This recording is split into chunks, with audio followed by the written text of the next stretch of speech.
day. Then in Corpus Christi, Texas, Jane Kathleen Gregorio.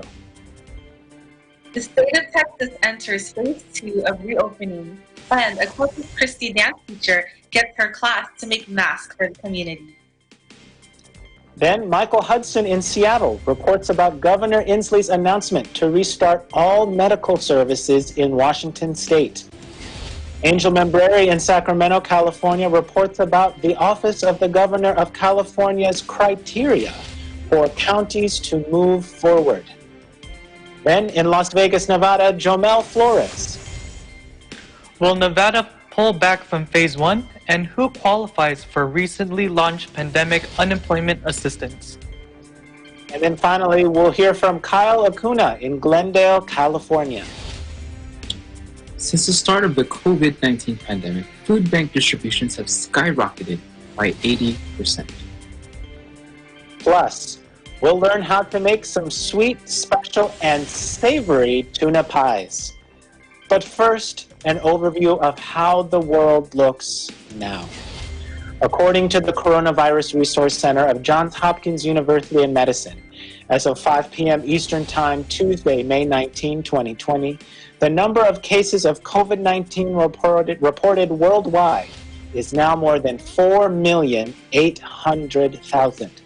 This includes more than 1,500,000 in the U.S. and more than 80,000 in Canada. Sadly, this virus has claimed more than 321,000 lives worldwide. This number includes more than 91,000 deaths in the United States and more than 6,000 in Canada. Our coverage begins now. The Pan American Health Organization Director Carissa F. Etienne warns women and indigenous communities form part of vulnerable groups who are suffering the brunt of the COVID-19 crisis across the Americas. Women are disproportionately affected by health crises, and this pandemic has been no different. Women in our region face income disparity, lack of adequate access to health services, and are often subject to gender-based violence. People of African descent in Latin America struggle to access appropriate care in normal circumstances, a reflection of structural discrimination and racial inequity. These conditions put them at greater danger of contracting COVID-19, and they face the most severe consequences of the disease. Etienne said if prompt action is not taken, these communities will be greatly affected. Take a look. When they live in isolation or remote areas, they face challenges from the interactions with non-Indigenous groups who may be carriers for COVID-19. Without immediate action, these communities will face a disproportionate impact. Meanwhile, United States President Donald Trump reveals he is taking hydroxychloroquine, an anti-malaria drug that government experts say is not suitable for fighting the novel coronavirus. Take a look. I didn't recommend. No, I asked him, what do you think? He said, well, if you'd like it. I said, yeah, I'd like it. I'd like to take it. A lot of people are taking it. A lot of frontline workers are taking hydroxychloroquine. I don't take it because, hey, people said, oh, maybe he owns the company. No, I don't know the company. You know what? I want the people of this nation to feel good. I don't want them being sick. And there's a very good chance that this has an impact, especially early on. So I'm taking the two, the zinc and the hydroxy. And all I can tell you is, so far, I seem to be okay. Now, Trump has shown interest for weeks in promoting the use of hydroxychloroquine, even if some doctors think it does not work for coronavirus patients, and U.S. government regulators warn it has, quote, not been shown to be safe. House Speaker Nancy Pelosi said it is, and I quote, not a good idea for Trump to be taking the drug as a potential treatment for the coronavirus. When we come back, we'll have more COVID-19 updates from our correspondents. Please stay with us. This is Eagle News.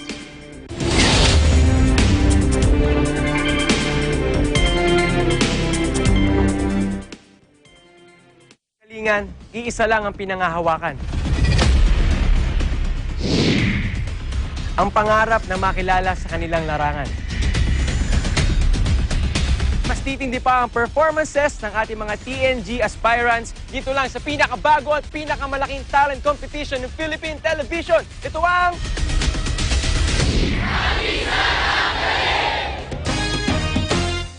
This program is presented by SMC Infrastructure, building a better world. Sandig sugar-free white coffee, puno ng white coffee taste without the sugar, kaya lower calories. Try mo na Sandig sugar-free white coffee. Sarap ng white coffee, now sugar-free.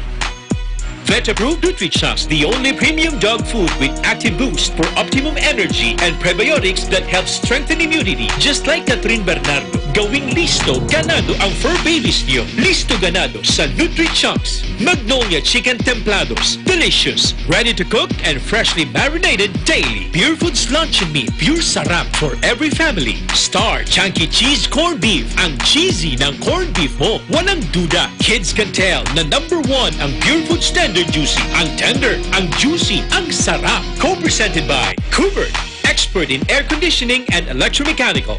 Also engaged in structural, electrical, fire protection, plumbing, and sanitary services. Kubert, your ultimate MEPS and air conditioning solutions. Unlad Incorporated International, fight against global poverty. New San Jose Builders Incorporated. Canrib Corporation, your ventilation and air conditioning specialist. Vita Herbs Philippines Green Coffee. Masarap, mabango, at healthy pa. Puerto Rico Resort and Convention Center, Cabiao, Nueva Ecija. I love Puerto Rico.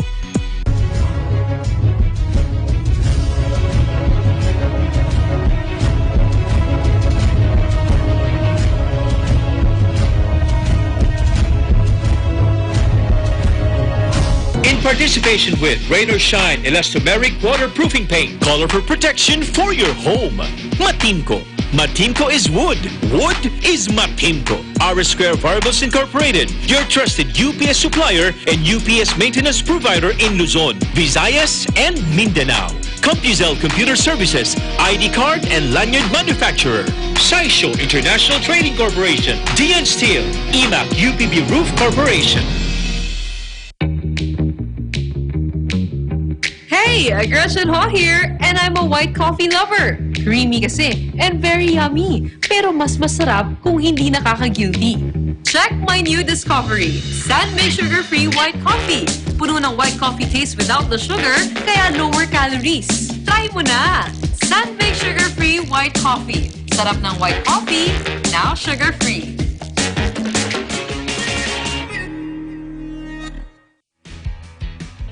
The successful development of TPLEX, or Tarlac Pangasinan La Union Expressway in 2009, a 4-lane toll road that extends from Tarlac City to Rosario La Union, with an additional approved extension of 56 kilometers all the way to San Juan La Union. This is expected to reduce travel time to Baguio and other provinces in northern Luzon. Realizing the vision of creating a better world for Filipinos fueled the team's focus.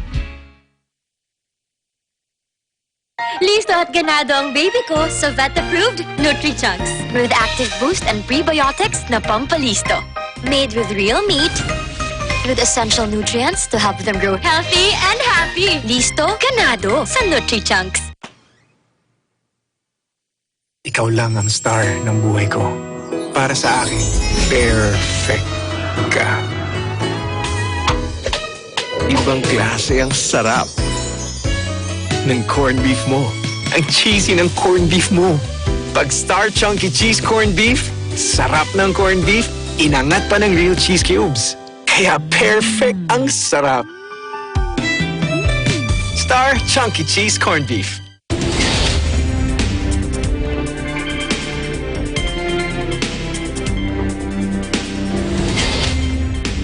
Welcome back.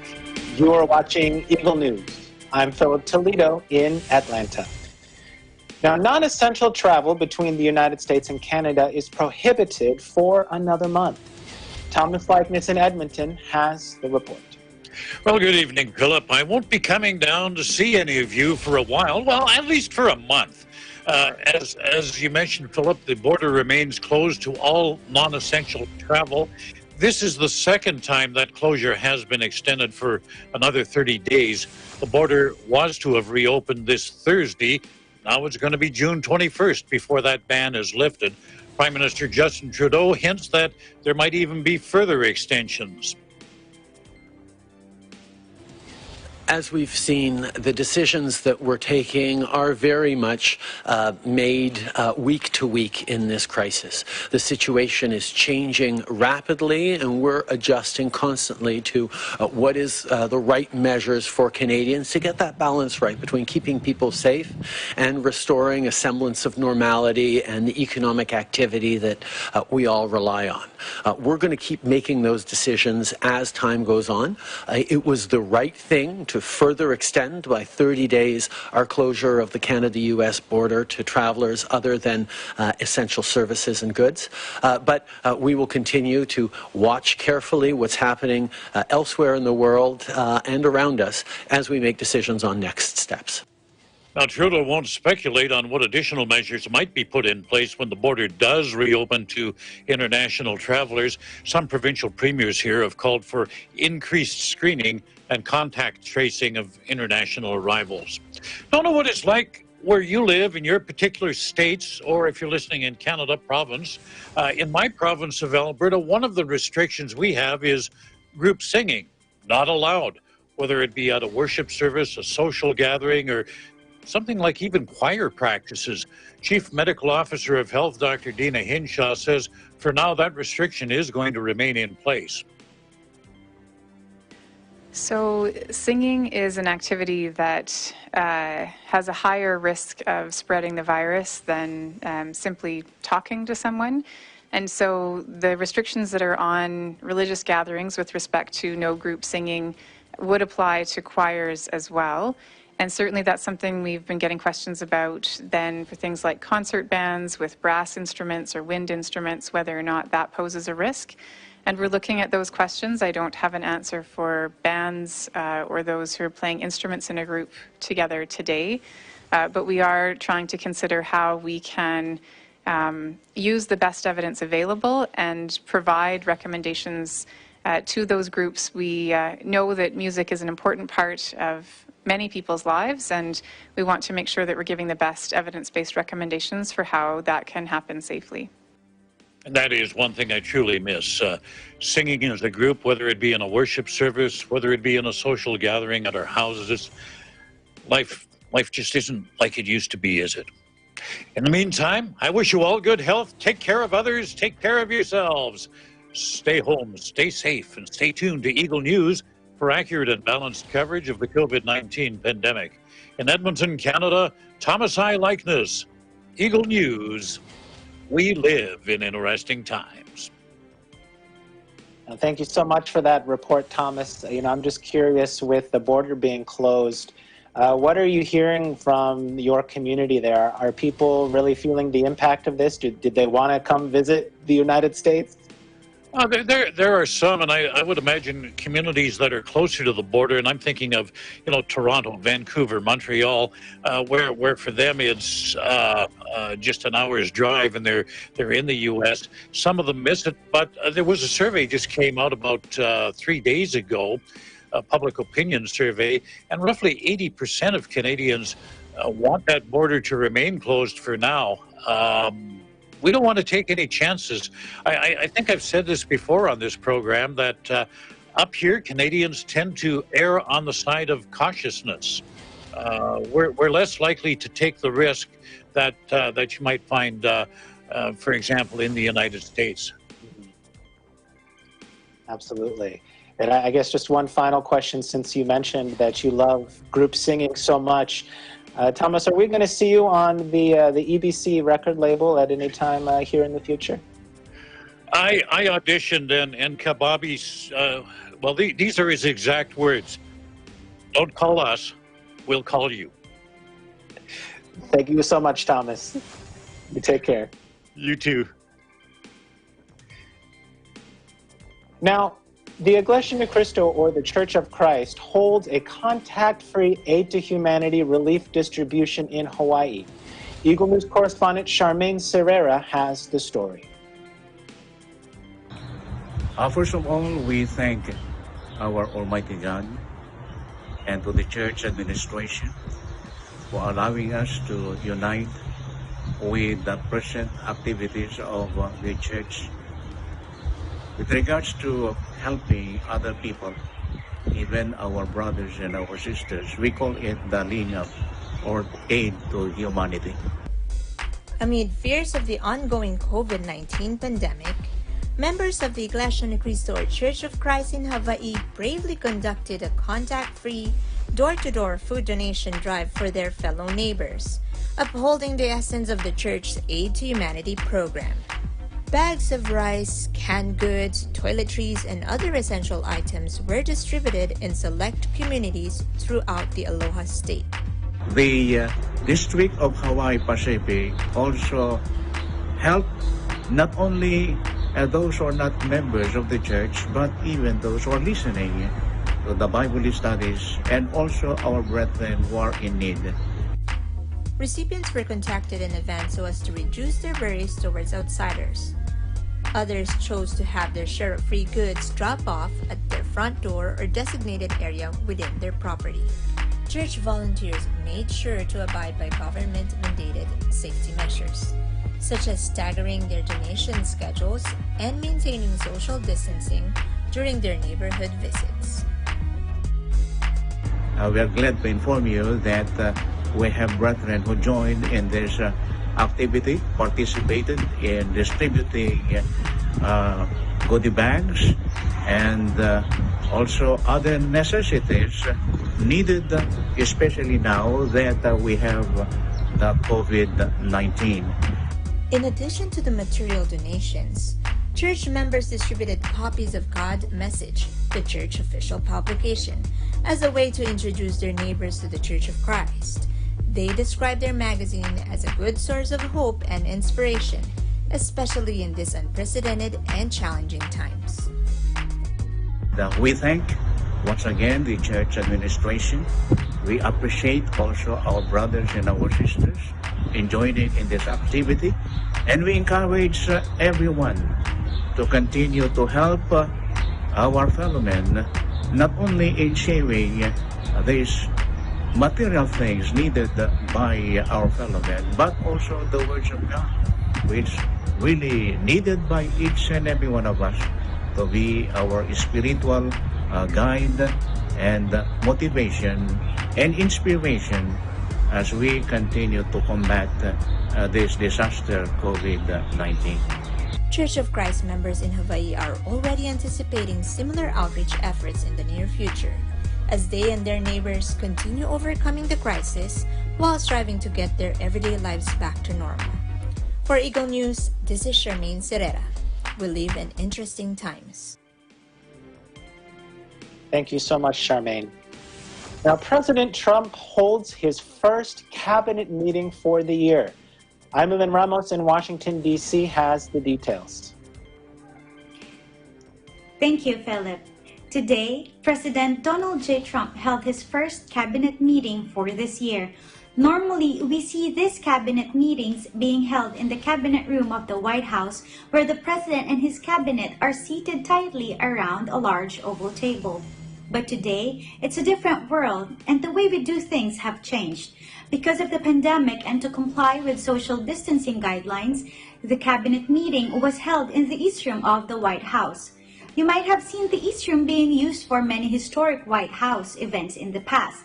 However, if you watch the video of the cabinet meeting, there are more than 10 people gathered. Very few are wearing masks, and they look like they're closer than 6 feet.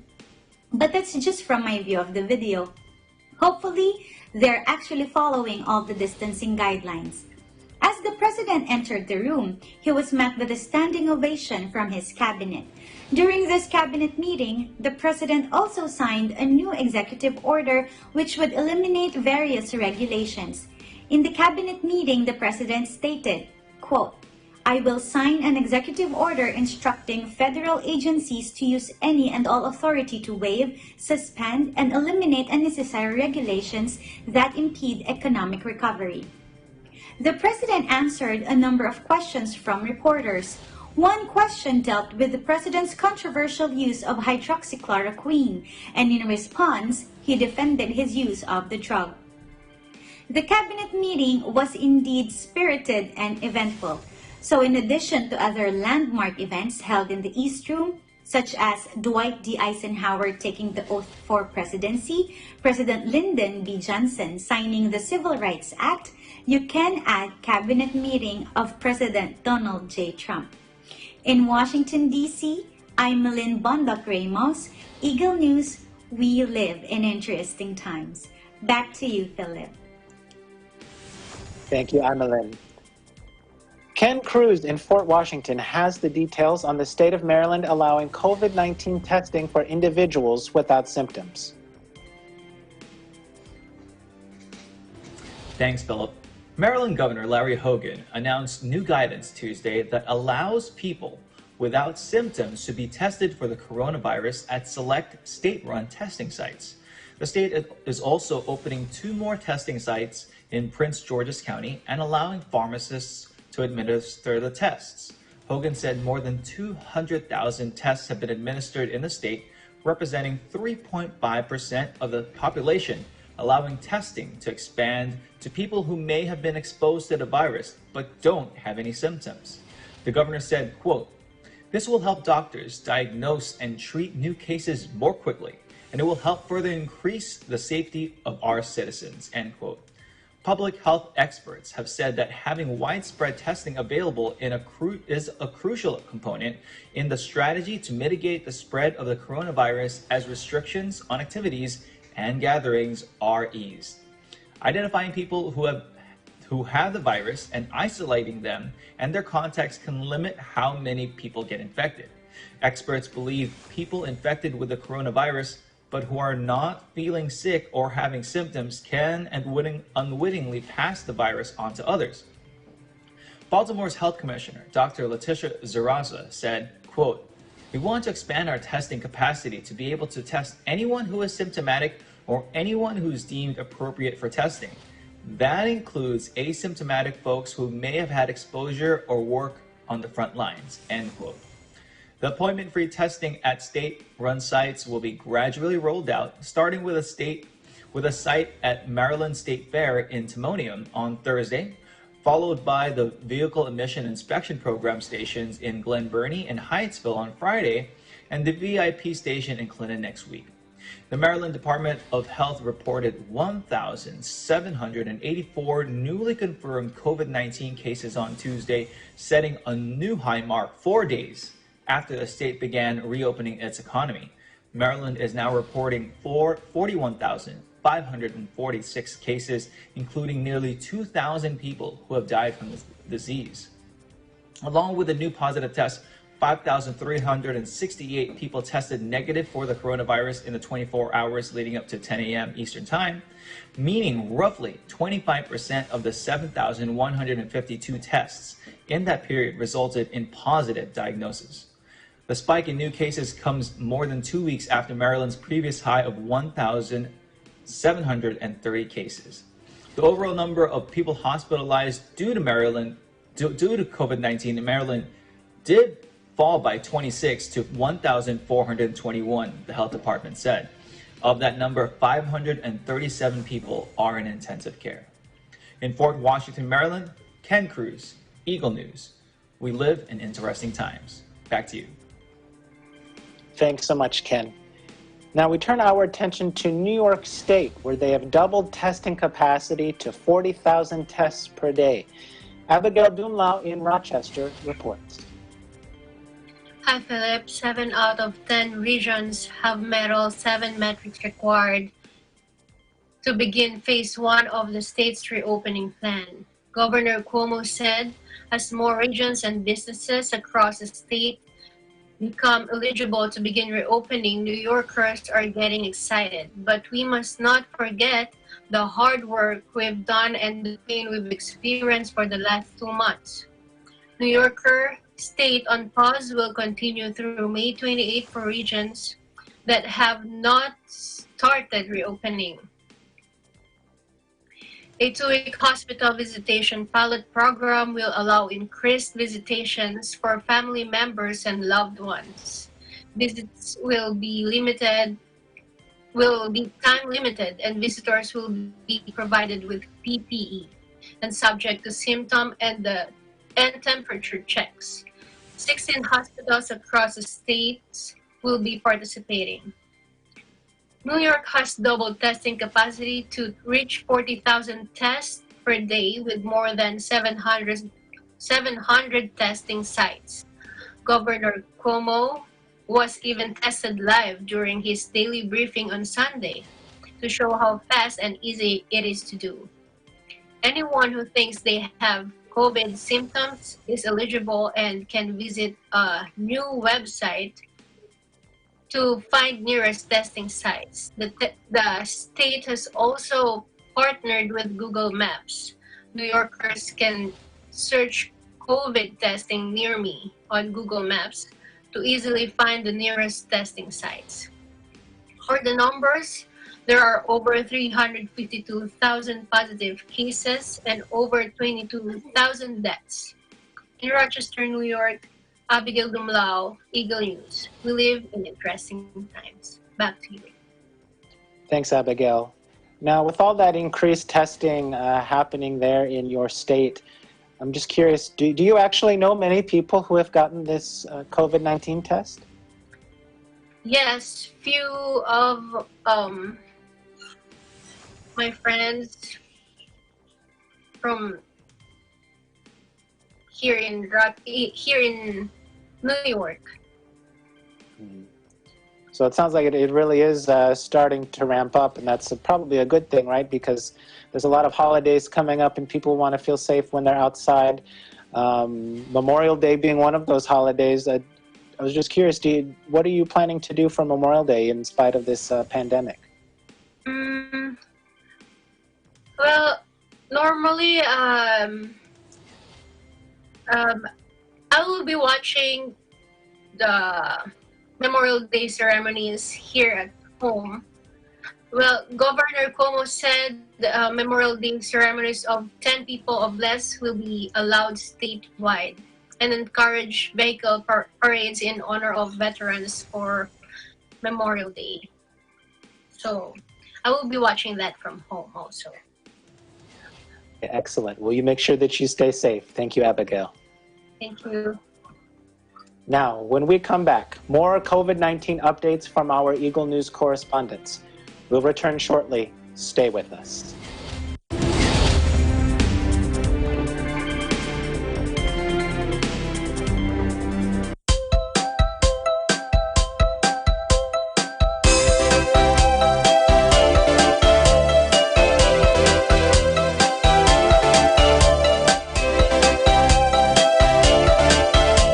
The primary beneficiary of the proceeds will go to the FYM Medical Foundation that also supports the New Era General Hospital, which maintains a biocontainment facility, also intended for COVID-19 patients. Here are the many ways to donate and be able to help health workers and frontliners through the FYM Medical Foundation as our beneficiary. First, donate via pymy.co/EBC. Just use any Visa, MasterCard, or JCB credit, debit, or prepaid card and donate by logging on to pymy.co/EBC. Just choose an amount you wish to donate and enter your card details. Second, donate via the PayMaya app. If you have a PayMaya account, you can easily donate by scanning the QR code you see on the screen. Just log on to your app, click the scan button, point your camera to the QR code that you see on the screen, and enter the amount you wish to donate. Third, donate via PayPal. For PayPal app users, just log on to eaglenews.ph and click the PayPal Donate Now button found at the upper portion of the website. Input the amount you wish to donate, click Use this donation for Enjoy Music Beyond the Crisis, and choose between Donate with PayPal or Donate with a credit card in order to enter your additional information. Fourth, donate directly to the EBC bank account that is flashing on your screens. You can complete transactions online or directly with your banks. Fifth, donate over the counter using ebc.pay8.app. Just go to ebc.pay8.app or scan the QR code and you can now choose to donate over the counter via the app.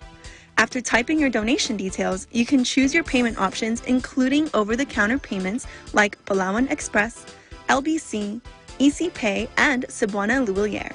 You can also pay through credit and debit cards and mobile e-wallets using the ebc.pay8.app. Wherever you are in the world, you can easily help those affected by the COVID-19 pandemic, even while at home, through our beneficiary, FYM Medical Foundation. Donate now and watch out for the next performances of Enjoy Music Beyond the Crisis, EBC 52nd Anniversary Special on Net25 and on all EBC social media channels on May 24th, 2020. Together, let's all do our part and stand as one against COVID-19. This is Julianne. We live in interesting times. COVID-19 is an infectious disease caused by a new coronavirus introduced to humans for the first time. It is spread from person to person, mainly through the droplets produced when an infected person speaks, coughs, or sneezes. These droplets can land in the mouths or noses of people who are nearby. These droplets are too heavy to travel far in the air. They only travel approximately 1 meter and quickly settle on surfaces. This is the reason person-to-person spread is happening mainly between close contacts. The exact time that the virus can survive on surfaces is not yet known. So it is wise to clean surfaces regularly, particularly in the vicinity of people infected with COVID-19. Hands touch many surfaces, which can be contaminated with the virus. You should therefore avoid touching your eyes, nose, or mouth, since contaminated hands can transfer the virus from the surface to yourself. When coughing or sneezing, cover your mouth and nose with the bend of your elbow or use a disposable tissue. If a tissue is used, discard it immediately into a closed bin. The most effective way to prevent the spread of the new coronavirus is to clean your hands frequently with an alcohol-based hand rub or soap and water. This will eliminate the virus if it is on your hands. Stay healthy and prevent the spread of COVID-19. Ein sonniger Tag heute hier in Berlin vor dem Bundestag. Ich bin Irene Juliet Arzadon und möchte diese Gelegenheit nutzen, um ein paar Worte mit euch zu teilen. An alle Menschen da draußen. In dieser Zeit lasst uns nicht vergessen, den Menschen zu danken, die ihr Leben für uns opfern. Sei es die Menschen, die im Krankenhaus arbeiten, in den Altenheimen sowie in den Arztpraxen, aber auch an die Menschen, die im Lebensmittelhandel sich befinden. Die Kassierer. Manchmal reicht es aus, um ihnen ein freundliches Lächeln zu geben. Denn die Menschen, die heute am Arbeiten sind, weil sie nicht so wie einige von uns zu Hause bleiben können, die sollten wir wertschätzen. Ihnen sollten wir unseren Dank ausrichten. Darum lasst uns noch mehr zusammenhalten. Sie wertschätzen.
Welcome back.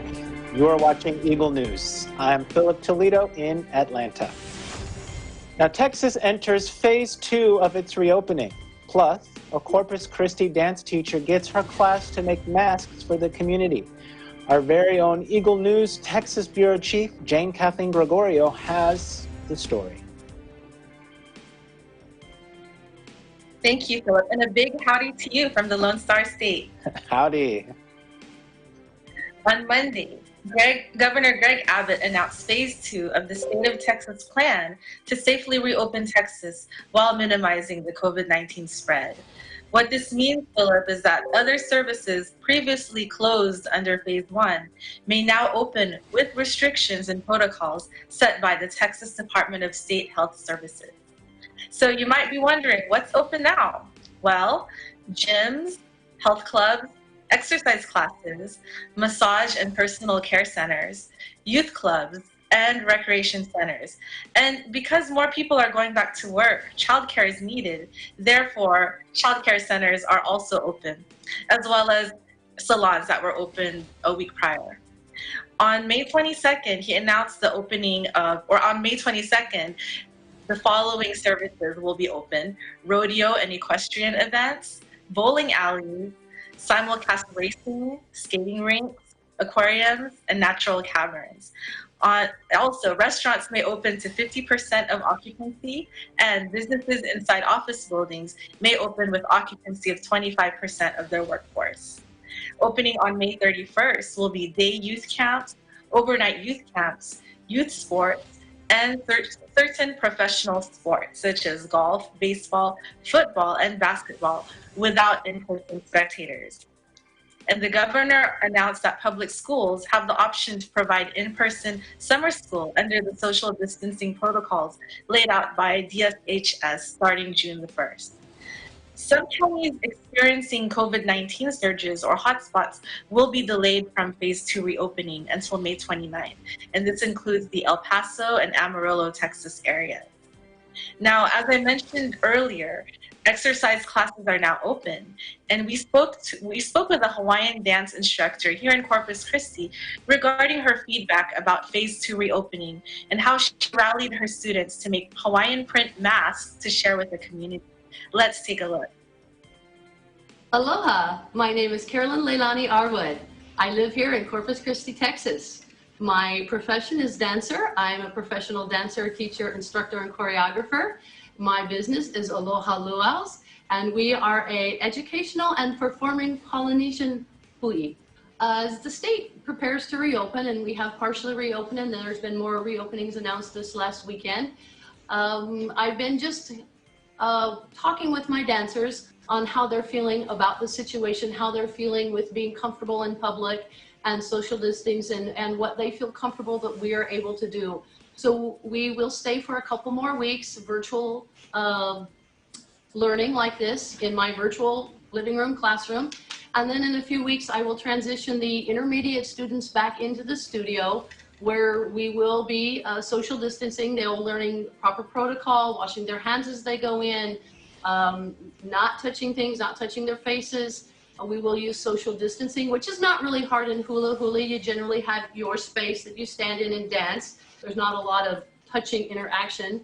And so as we spread out, we will be able to keep that distance, and we'll start there, see how we feel as a group and doing that and transition into that. And then I will transition back into bringing the beginning classes back in, adding more new classes back in, and possibly even maybe some summer camps for the children as I feel comfortable and we feel comfortable that we can do that safely and still have a good, positive, and fun learning experience. My husband's on the front line working.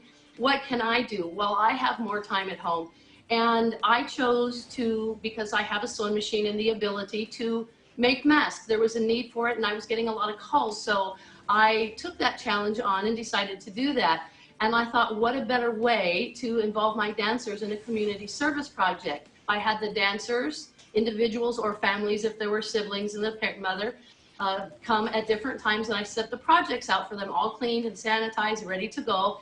So together as a group, when we did this, we were able to donate just shortly after that 80 masks to the Child Protective Services. We donated 30 to a rehabilitation hospital, Corpus Christi Rehabilitation Hospital. I sent them to Tripler Medical Center in Hawaii on request of a friend. So we pulled together to see what they could do, and it was quite a neat thing because each of the ones individually came and did their little piece of the project. We always teach about ohana and family, which means caring about everybody, and so we're always concerned about all the people around us. And in a lot of places you don't find that, and I think this has brought a lot more attention to people to be aware of the people around them. And you can actually stay tuned to Eagle News Live because we will hear more from Leilani Arwood this week as she will share a COVID-19 themed dance choreography she and her students designed. In Corpus Christi, Texas, I'm Jane Kathleen Gregorio, Eagle News. We live in interesting times. Philip? Thanks, Kathleen. Now, as the state begins to reopen, what are the reactions of those there in your community? Are they embracing the new way of doing things, or are they trying to resist it? Because that's a hot topic across the country. I'm curious how it is there. Well, that is actually a hot topic, Philip. I'm glad you mentioned that because when I speak to senior citizens, they're very careful and very cautious. They are not eager to embrace the reopening as much, and I understand because they're high risk. But the younger generation, they're excited, especially as sports are coming back, and also youth camps, and also different activities. You know, the families, the children, they're excited because they're ready to get out and enjoy their summer. I'm not so sure about those students that have to go back to summer school, but for the most part, the reaction would be maybe about 50-50 here in our area. As for myself, Philip, I am actually looking forward to the fact that on May 22, restaurants will be able to operate at 50% occupancy.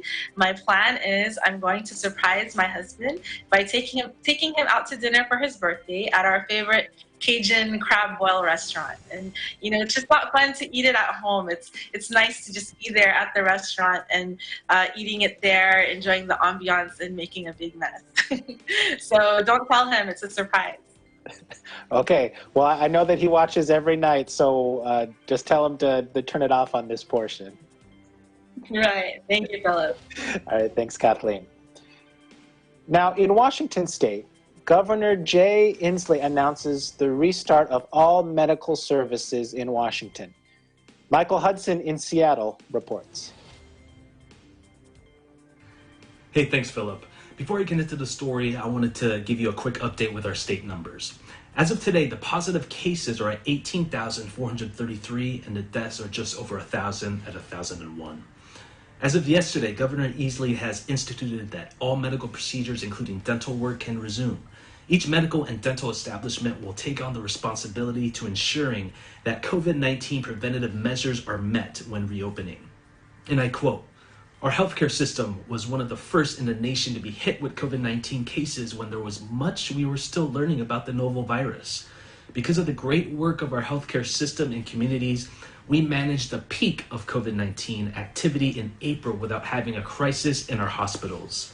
This plan was developed with many partners in our healthcare delivery system, including nurses, surgeons, pediatricians, dentists, community health clinics, and hospitals. According to the governor's office, the following measures will have to be met when they reopen. They must have appropriate PPE for all workers. If a certain area does have an outbreak, hospitals need to be prepared to surge their hospital beds, staff, and ventilators. Implement social distancing and strong hygiene measures within their offices and hospitals. Screen patients and visitors for symptoms. Use their clinical judgment for what is considered necessary, using telemedicine when appropriate. And implement policies to protect workers and seek their feedback." And according to the graph being shown during this report, there are plenty of ICU beds and ventilators available across the state, and the rare case positive COVID-19 cases increase once again.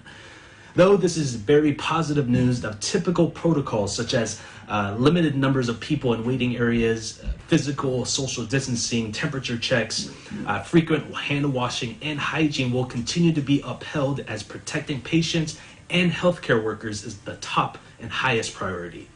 So it's without question that continuing to follow the state protocols as much as we possibly can will continue to push us through this time and get us back on track towards normalcy sooner rather than later.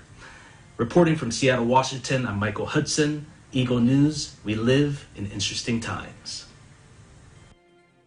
Thanks, Michael, for keeping us updated on the Pacific Northwest. Now, the Office of the Governor of California outlines the criteria for counties to move forward. Eagle News correspondent Angel Membrere in Sacramento has the details. Thank you. California is in stage 2 of the Resilience Roadmap, which means that lower risk workplaces can open with modifications and if they abide by the guidelines set by the state. So in addition to these guidelines for lower risk workplaces, there was also a set of criteria for counties. Governor Newsom discusses more on this topic.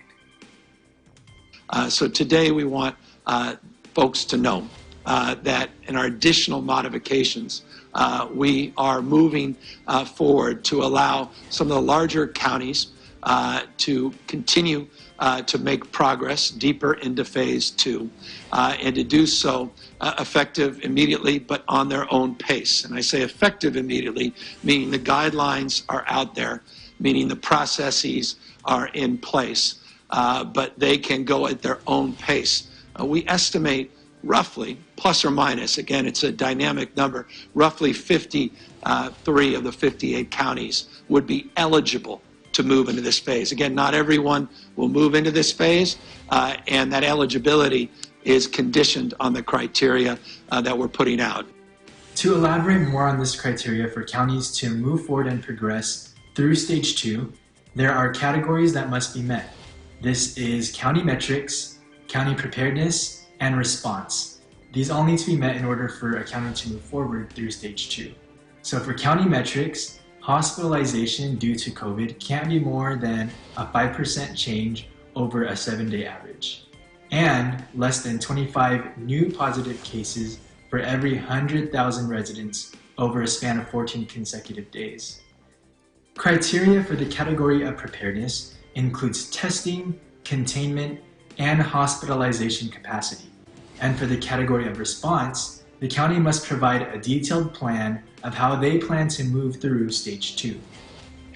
To give an update on the amount of individuals who have been affected by COVID-19 in California, as of May 19th, there have been 81,795 positive cases and 3,334 deaths, including 56 who have lost their lives from the Sacramento County. We offer our sincerest condolences to the family and friends. In Governor Newsom's press conference, he acknowledged that progress has been made. However, he goes on to discuss what will set us back. And so I just want people to know that we are encouraged by the progress, and the only thing that will set us back is that we move too quickly, no longer practice the social distancing, the physical distancing that got us so far together, and it is incumbent upon all of us to listen to our local health directors, to take seriously these statewide orders, despite, again, I recognize the cabin fever and the need and desire so many people have to, quote unquote, get back to work. But there be no greater mistake than us dream of regretting that we moved too quickly and there was a setback that set back not only our local community, but more broadly the entire state of California. So I just want to encourage people to continue to hold the line, continue to move as we are moving deliberatively in a phased approach, looking always at those indicators as our guidance and the data and public health as the prerequisite to moving forward to more meaningful modifications of our stay-at-home order. In Sacramento, California, Angel Membrere, Eagle News, we live in interesting times. Thank you, Angel. Now, will Nevada pull back from its Phase 1 opening? And who qualifies for the recently launched Pandemic Unemployment Assistance? Eagle News correspondent Jomel Flores in Las Vegas reports. Thanks, Philip. Recently, Nevada Governor Steve Sisolak held a press conference giving an update after the state opened Phase 1, which started about 10 days ago now. He stated that it's too soon to see what the reopen efforts have done to our metrics related to COVID-19 or when we will move to Phase 2. But he did say that the health indicators are heading in the right direction. He stated that the rate of positive results of those tested is down to 9% compared to the 12.5% more than 2 weeks ago. He added that we are on a 20-day downward trajectory and that according to Nevada Hospital Association, hospitalizations related to COVID-19 over a 14-day period has also decreased and is not significantly impacting the hospital system. Some of the businesses that reopened on May 9th are the following: dine-in restaurants, but at no more than 50% capacity, and any place with bar areas will remain closed, and seating arrangements must be 6 feet apart. Retail stores, including open-air malls and big box establishments, also to keep below 50% capacity. All employees for all these businesses must wear face coverings. In addition, personal care services like hair and nail salons and barbershops are allowed to open if stations are 6 feet apart, and if employees wear face masks. Customers must make appointments and must also wear face coverings. Walk-ins will not be allowed. The businesses are still not allowed to reopen, including gyms, spas, bowling alleys, movie theaters, and of course the hotels at the Las Vegas Strip. Governor Sisolak goes on to say that our goal is to continue reopening more of Nevada's economy in a safe and responsible manner, but it's too early to make any determinations. Now, as we all know, these businesses already have suffered a lot of financial loss. So some good news is that according to the LasVegasNevada.gov website, a new business preparedness grant has been created by the city of the Las Vegas using $4 million in CARES Act funds. Now, who qualifies? Those with active business licenses and have 3 to 25 full-time equivalent employees. Grants will be a maximum of $4,000 to be used for expenses related to following the mandates related to having face coverings and other protective equipment, as well as materials needed for facility retrofitting. And in line with financial assistance, according to a recent press release from the Nevada Department of Employment, Training, and Rehabilitation, Nevadans are now able to submit claims for the pandemic unemployment assistance, which can be available for up to 13 weeks. Governor Sisolak also expanded on this during his last press conference 3 days ago. Let's listen in. Next, Dieter launched the Pandemic Emergency Unemployment Compensation. This extends relief for an extra 13 weeks of unemployment payments for those filing their unemployment claim, helping Nevadans make ends meet while we cautiously begin reopening. Finally, and this is really great news, Dieter announced yesterday that those eligible for the Pandemic Unemployment Assistance Program can begin filing online tomorrow, with the expectations that people will begin receiving payments about a week later after their filing. This PUA system helps cover those who traditionally are not eligible for unemployment, including self-employed workers, gig workers, and independent contractors. PUA also covers employees who do not have sufficient work history. This generally means that they do not have enough wages reported by an employer to be eligible for traditional unemployment. They are eligible for PUA. We also know that many Nevadans who have been waiting for this program, and I am so pleased that Dieter is ready to start accepting claims. This is a great program because those who didn't qualify for regular unemployment benefits have a chance to get some financial assistance. In Las Vegas, Nevada, Jamel Flores, we live in interesting times.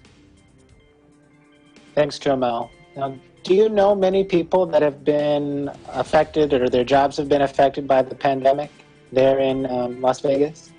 Yes, most definitely. Actually, even at my own work, there have been a lot of people who have been either furloughed or laid off due to COVID-19. So what's their reaction to these announcements of this pandemic unemployment assistance that's finally being launched? It's definitely a positive reaction, just because some that don't qualify for the regular unemployment will definitely get the relief they need to help them and their families in this trying time. Good. Now, when do you think your governor will move to phase 2? Well, I think for the most part, we are doing well in phase 1. And as long as we continue to follow the guidelines, and I mean every one of us need to continue to comply with the rules, then we have a better chance on reopening more and more. I definitely agree with our governor to do it slowly and safely. Absolutely. Well, I hope that Nevadans continue to follow the rules so you can continue to reopen safely. Thanks, Jomel. Thank you. Now, in Los Angeles County, the Los Angeles Regional Food Bank is to host a free drive-through food distribution. In Glendale, Kyle Acuna has the details. Thank you, Philip. Since the start of the COVID-19 pandemic, food bank distributions have skyrocketed by 80% in order to continue meeting the needs of various communities while taking appropriate safety and health precautions. Many food banks have transitioned to drive-through options. Recently, Los Angeles County partnered with the Los Angeles Regional Food Bank to host a free drive-through food distribution. The event was held last Friday from 9 a.m. to noon at the Rancho Dominguez Park in Compton, California. This drive-through food distribution was open to the public without any eligibility requirements to participate. Those in attendance were able to take part in the food distribution and also had the opportunity to receive additional information on food assistance programs and resources available to them nearby. The LA Public Health Department announced this afternoon the total number of cases in Los Angeles County as 39,573, reflecting an increase of 1,183 since yesterday and 1,913 deaths, which is an increase of 76 within the last 24 hours. Accounting for almost half of California's confirmed cases and over 50% of the state's death toll, Los Angeles County still leads with the most number of confirmed COVID-19 cases and deaths. Los Angeles recently entered the second stage of the county's 5-stage roadmap to recovery, with the public opening of trails, beaches, and certain retail businesses for curbside pickup only. Barbara Ferrer, the LA Public Health Director, stated in the press conference today, and I quote, "As we continue to reopen more places and spaces in the weeks ahead, we will need to use the tools of physical distancing and wear cloth face coverings to continue to slow the spread. We don't yet have a vaccine, but we do have each other. Each of us has the power to protect another person." End quote. In Glendale, California, Kyle Acuna, Eagle News. We live in interesting times. Thanks, Kyle. An 80% increase seems rather drastic. What kind of assistance do food banks in Los Angeles need in order to cope with the higher demand? Yes, Phil, I agree. 80% is very drastic and alarming. Even before the outbreak of the coronavirus pandemic, food banks relied greatly on monetary donations and volunteer help, both of which have greatly dwindled due to companies losing revenue, people losing their jobs, and all of the domino effects of this pandemic. However, food banks still need these kinds of support and urge anyone who can make a financial donation or volunteer their time to do so as soon as they can. Good. Now, I know that we have a lot of viewers there in the LA area, and maybe they or someone that they know may need this assistance. How can those who need assistance from the food banks get that information? There's many resources available, but there is a website that was given to us by the LA Public County Office, which is covid19.lacounty.gov/food, or they can call 211, which is available 24 hours for anyone who is in need of assistance. Thank you so much, Kyle. We appreciate you joining us this evening. Now, coming up, learn how to make these simple, special, and savory tuna pies. We will return in a moment. Stay with us.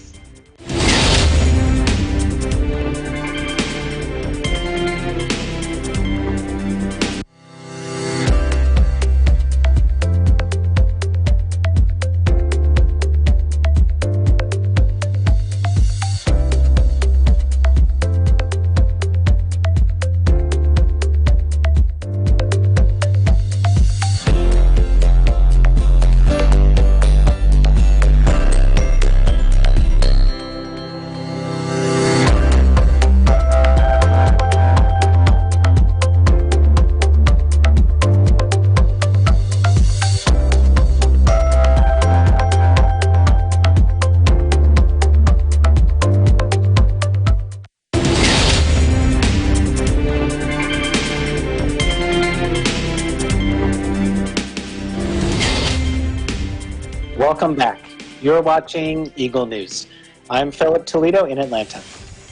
EBC friend Rachel Lucis invites us to her kitchen in Calgary, Alberta, Canada, and shares with us this simple, special, and savory recipe for tuna pie. Let's take a look. Hello po everyone, I'm Rachel Lucis and today we're gonna be cooking. I'm sure a lot of you are pretty bored as of this moment. Some of you might be even craving snacks that you might want to try again. Fear not!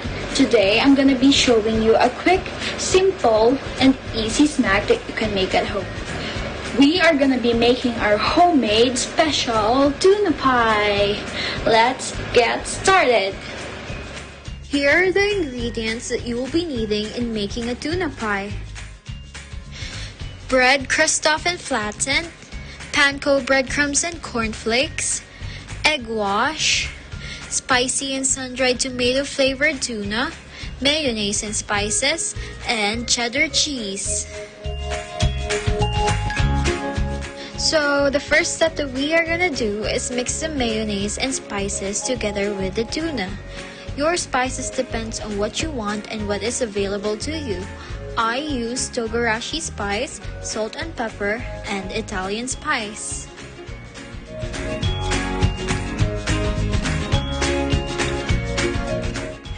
For the next step, we are going to place the bread on a clean cutting board, scoop a spoonful of tuna filling into the middle of the bread, add the cheese, fold it, and then crimp it with a fork.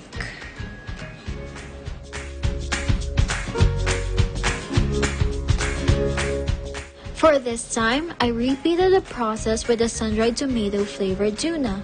You can also experiment with different flavors depending on what's available in your local market. You can even make it ham and cheese, or a dessert type like a mango pie.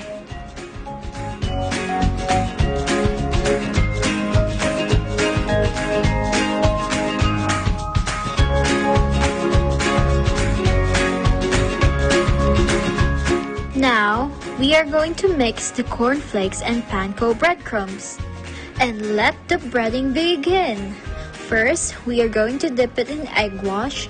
Then, we are going to bread it with the panko and cornflake mixture. Now, here's a tip. Cornflakes gives it a crunchy texture, and you can also use chips for added flavor and texture.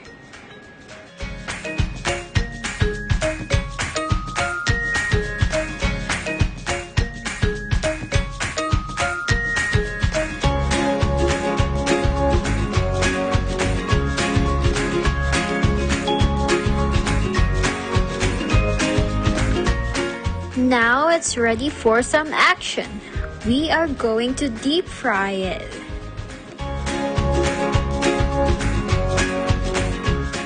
Now at this point, you should always make sure to test if your oil is hot. Otherwise, your pie will get soggy when submerged to oil for a long time. And now we wait until it's golden brown.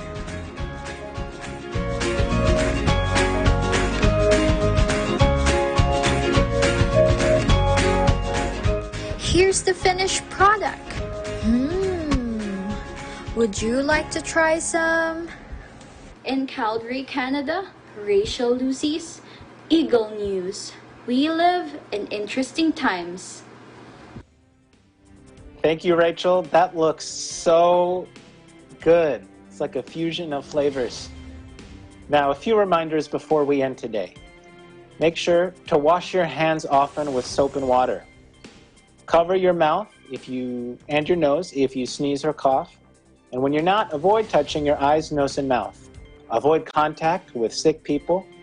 And if you are sick yourself, stay home and call your healthcare provider. Practice social distancing. Keep distance between yourself and others and avoid crowds. And finally, wear a protective face covering whenever you go out in public. Now let's continue to thank our frontline and essential workers with a round of applause. We appreciate all that you do. Now that is it for today's EBC International coverage of the coronavirus COVID-19 pandemic. Wherever you are, we hope you are safe and healthy. Thank you for joining us. I'm Philip Toledo. We live in interesting times.